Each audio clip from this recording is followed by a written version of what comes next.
about the topic in Sufism. That's real weird, and I think in some future, some researchers will come around and they are writing their PhD thesis, and they cannot find much of anything on a certain topic, and then they come in to our century and they found out, hey, there was this very obscure philosopher, and he's the only one in this whole century that has talked about this topic.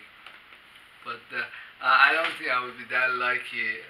I think other scientists, philosophers talk about this stuff, and that's a topic of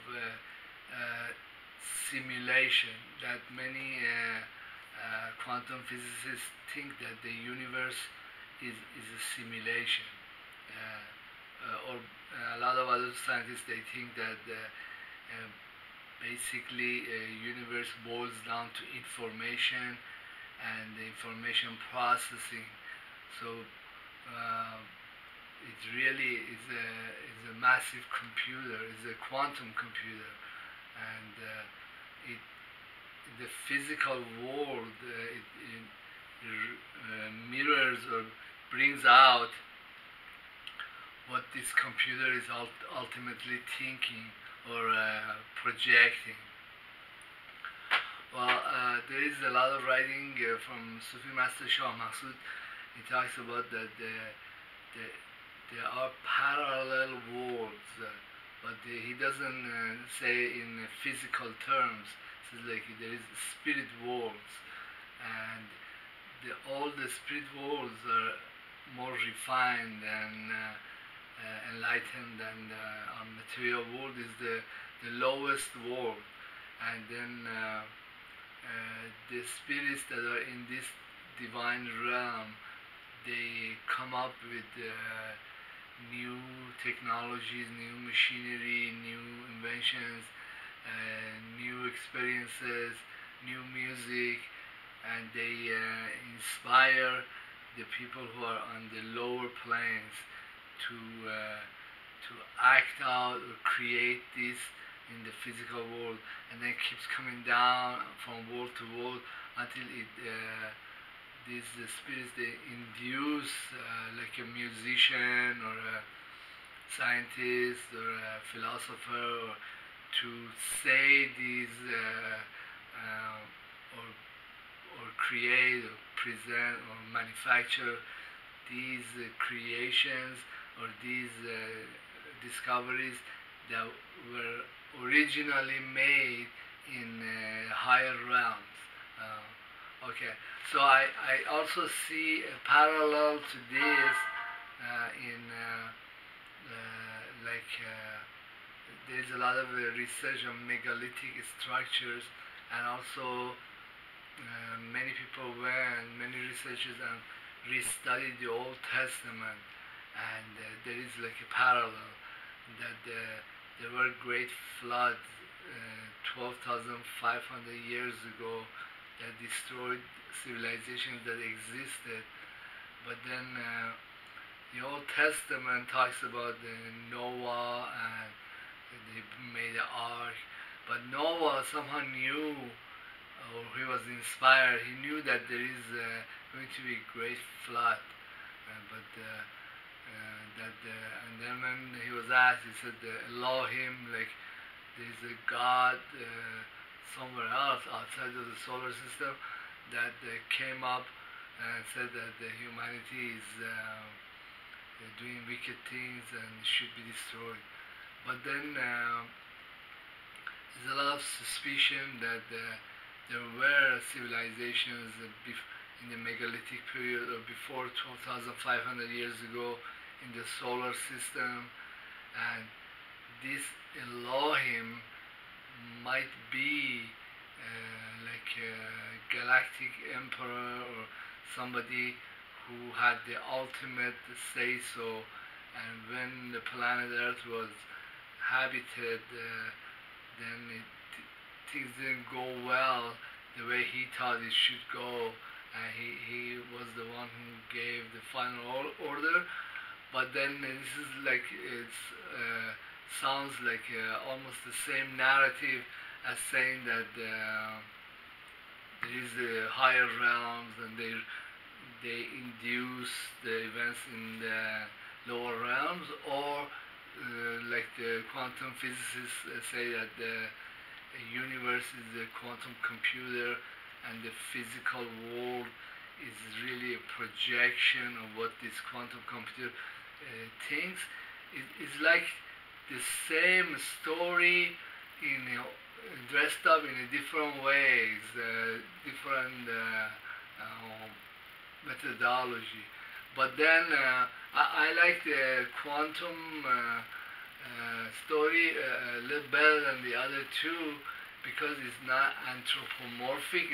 It doesn't, there is no like wise Noah and this and that making this decision is more scientific and has to do with how the universe actually is. Then also as the discoveries in quantum physics they present themselves, it becomes harder to go about discovering the universe or discovering new things because every step of the way you're confronted with the question of if the universe is actually intelligent. Okay, so for example, when we get to a length scale in the material world, we are reaching the limit where Heisenberg uncertainty becomes dominant. So beyond that length scale, what goes on is not something that we have a very good understanding of, is because everything is undetermined, and the only way that the physicists are able to discover below a certain length scale is to use cyclotrons, and they bombard the regions of space with higher energies, and then they discover these creatures. This is just like taking a microscope and looking increasing the magnification to actually see what's there. Okay, but that doesn't mean that the theories that somebody formulated, like string theory, is valid, because there's no way to experiment with those theories, because every time you want to go see what's going on there, you have to use a very high magnification or higher energies in the cyclotron. So that means that there are creatures, there are particles, there are entities that reside in realms that are beyond our reach. We have to use different devices. Well, again, this same story comes in, and no one knew that there's going to be a flood, but he got the information. But how? I mean, if you asked him, he would say, "Hey, I was inspired by God, and he told me this is going to happen." But that's just like saying what the crazy quantum physicists would say, "Hey, I was listening to the universe." Well, this is an interesting topic, and I think a lot of scientists will have come to the conclusion that there is intelligence outside of the mechanical world of Newtonian physics. That intelligence is really what is projecting this, what it was, or projecting its simulation on the material world. And then this brings out another relationship to this, is that, for example, in the Noah's story, things in the physical world were ruined or changed is because it was like somebody was trying to shut down a simulation that had gone wrong and that it wasn't going the way. But the reasons for that was like the the humanity wasn't following the moral law. It's like this quantum computer has a code, a moral code, or some kind of guidelines. And when this simulation progressed and reached to a point when the humans were not doing what the simulation wanted to do, they were going their own way, then he decided that, hey, I don't want this simulation anymore. I want to shut it down. And so this other thing happened. Well, this topic brings out another discussion. Is that this kind of related to this? It's not totally related, but it's like some people were studying Roman Empire and also other empires, Aztec and well, the Islamic empires. They usually were destroyed by Mongolians, or there might not be as much of an analogy with the Islamic civilizations, but with the Romans, there were signs of that the empire is going to end. A couple of signs I know. The first sign is that a lot of pedophilia, a lot of homosexuality, or the homosexuals became a political force, or they were in charge. Second sign was a lot of corruption, a lot of financial corruption and mismanagement. Well, the Shah's regime, when it was coming to an end, there was a lot of corruption, financial corruption, and it got to a point where Shah himself composed a commission.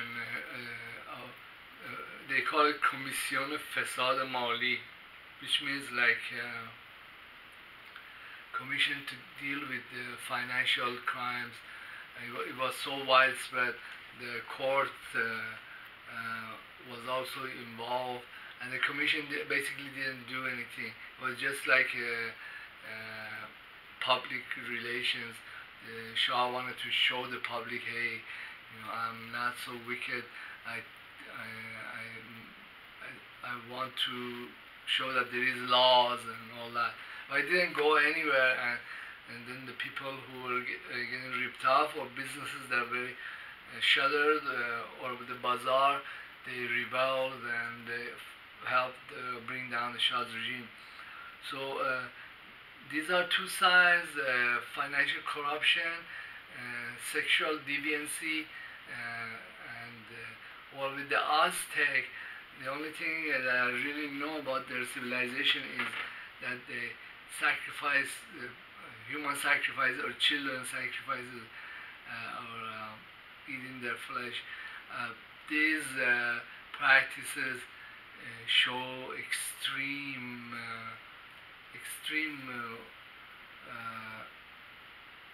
moral decay. And so, and also we read in Noah's Ark story that the Elohim, or God, whoever he was, either the quantum computer or emperor in the galactic empire, he wasn't very happy with what was going on. He said this has to end. And these stories, these analogies, it just shows that there is some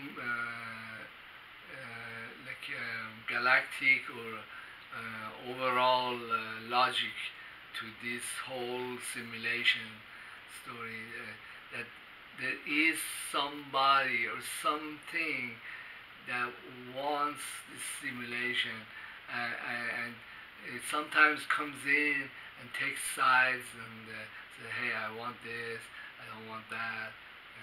Another thing that I see is from Islamic period, when the Prophet Muhammad came, the Arabs, they all united, they all accepted religion of Islam, which has a very strong code of ethics and behavior and morality.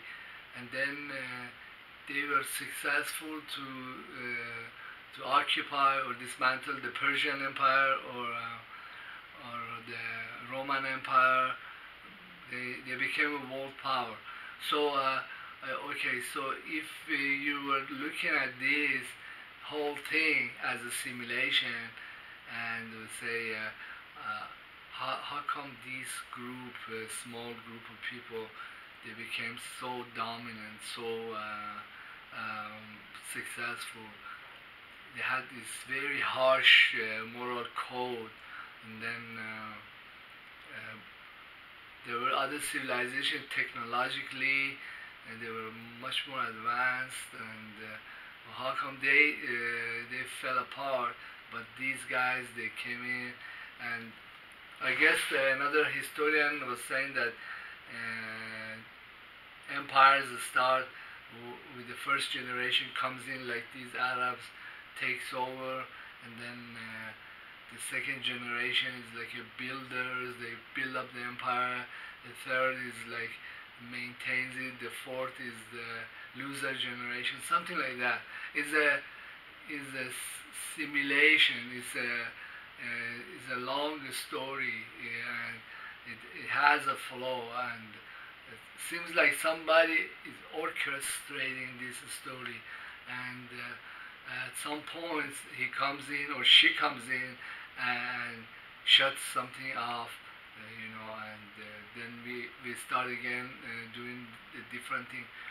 But if you wanted to be on the right side of this, I don't know, Elohim, or the goddess of the sky, it seems like if you are like someone who's, or a group of people who have very strong sense of ethics, code of morality, and this seems to be something that she favors. She looks at it and says, oh, maybe I let these guys or these gals they take over. I don't know. I just look at some of this stuff. Actually, I'm a psychic, and I have many experiences. Absolutely no explanation of why this happened. I had another video.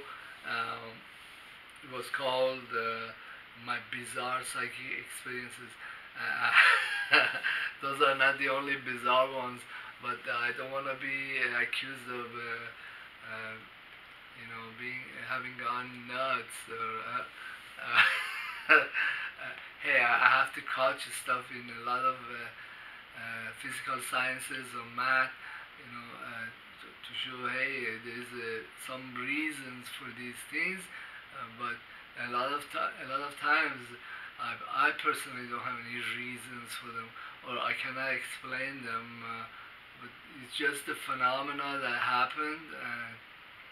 Oh, okay, so I wanna end this video with another very weird phenomena that is kind of related to this. Okay, so I wanna talk about three spiritual teachers that got killed. They like Jesus Christ. I want to talk about Imam Hussein. He was the grandson of Prophet Muhammad, and the other one was Hallaj. He was a great Sufi master. And okay, so we're looking at their life, and following the footsteps all the way to crucifixion, all the way to shahadat, all the way halaj. They, they they did a lot to him before even killing him. I think they hanged him several times and also cut off his hands and legs. But it seems like these gurus, they grow spiritually, they attract a lot of attention, they achieve a lot of followerships or even start their own religion. But there comes a point in their life, like God was telling Jesus, "Hey, somebody is going to betray you." Or the Imam was saying, he was in pilgrimage and he abruptly stopped and went towards a northern city. I think Hallaj too. He knew that he was gonna get killed. It's like like a spirit. It grows, and then it comes a point that it doesn't need the material world anymore. Okay, so there is all these events happen, but if you are looking at it as everything is the creation of God or Elohim, it seems that when the spirit grows, comes a point that he doesn't need the physical body anymore. It feels restricted. So all these other things happen.